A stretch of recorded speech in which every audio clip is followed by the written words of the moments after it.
Hi, my name is Addison. I'm a aspiring film critic. I like to watch a lot of movies and write about them, and I like to make a lot of lists. Recently, I just came out with my top 10 of the decade. And thinking about it, I was like, I should probably try to put a list together of the worst movies of the past 10 years as well. Thinking about it, there's a lot of movies that I really didn't like. I remember not liking Novocaine. I didn't like Boat Trip. I thought Boat Trip was really unintentionally funny, just how kind of stupid it was, but really offensive. Didn't like Freddy vs. Jason very much. I hated Watchmen from Justin McKelly as just... The Adventures of Pluto Nash is really bad as well. I hated Lizzie McGuire, that Lizzie McGuire movie. Super Babies, Baby Geniuses 2 is a unintentionally, it's like just a guilty pleasure of mine. I don't get it. I have a soft spot for Bob Clark. Maybe that's it. Didn't like National Lampoon's Gold Diggers. Hated The Love Guru. Hated Wedding Date. Didn't like Thunderbirds. Didn't like what they did. Envy is just awful. And, I really don't like National Lampoon's Van Wilder. So, with all those movies out of the way, I was like, you know what, there has to be movies that were worse than those. And I made a list. I have a top 14, because I did top 14 because I can. So let's get this list started.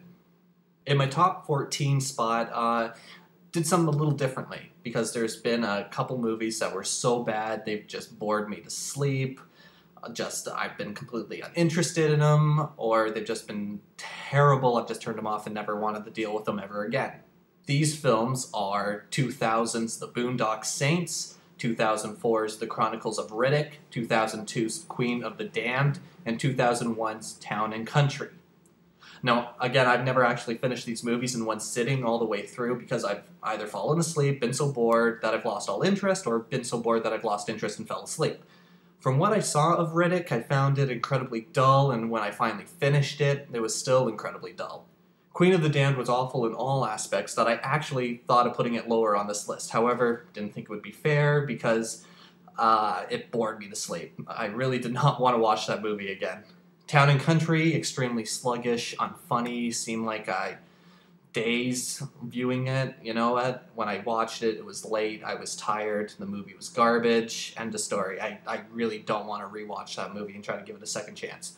And finally, I absolutely hate The Boondock Saints. All right, I don't find it cool. It's poorly directed and edited. I don't get the following.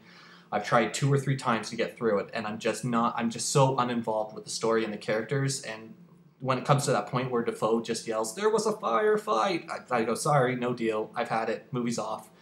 You know, it's the only movie to my memory that I've completely given up on, and as much as I would love to put it at the bottom of my list, I don't think it's fair. Even though these were incomplete viewings, or they were finished at a later date, or not at all, you know what, they deserve to be recognized as some of the worst movies of the past decade.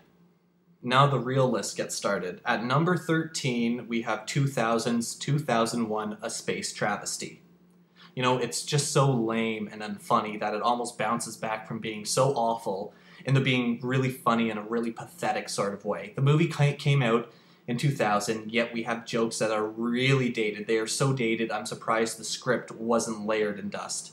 It's apparent that Leslie Nielsen these days accepts pretty much any role that comes his way, but what made him laugh in the script? I mean, the story sucks, the sets are about as cardboard as the acting. We had sloppy editing and direction. Everything really is a travesty. Number 12 is 2004's You Got Served. You know what, I hate to judge a book by its cover, but when you have a movie centered around dance battles and your leads consist of members of that R&B rap band B2K, well, you know, that saying can only cover so much. I wasn't impressed by the dance sequences, wasn't impressed by the writing and the cliches, and I certainly wasn't impressed by the acting. You know, as much as I enjoy Steve Harvey, well, that love only goes so far, Steve. It's dim, cliche-ridden schlock. Number 11, 2006's Date Movie. The movie that started the crash of the spoof genre. This was the movie everyone was walking out of at the time. As a challenge, my brother and I decided to try to bear through it. People warned us not to see it, but I mean, it couldn't have been that bad, right? Well, to this day, it's the only movie where I've apologized to people for seeing. Aaron Seltzer and Jason Friedberg's script is full of shoddy, sometimes mean-spirited references and physical gags, and everything feels so cheap. Seltzer's direction isn't any better. It's tasteless dreck that robbed my time on Earth as well as my wallet. Number 10, 2009's Are You Scared 2? Yeah, did you hear about this one? Yeah, probably not. It's a straight-to-video horror movie based on the sport of geocaching. For those unfamiliar with geocaching, it's when you go treasure hunting by punching coordinates into a GPS. A group of teenagers decide to go on an epic game of geocaching, but they don't know that the GPS coordinates have been arranged by a serial killer. It's not scary, it's dumb, there's a lot of walking around forestry area, there's a lot of running in a secluded building, there are a lot of filters and almost zero lighting. I mean, I wasn't scared nor entertained. At least the movie got it right by having the number 2 in the title.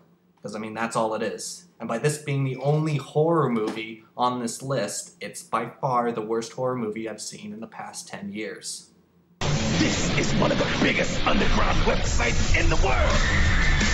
It's bigger than porn. Number 9 is 2005's What's Up Rockers.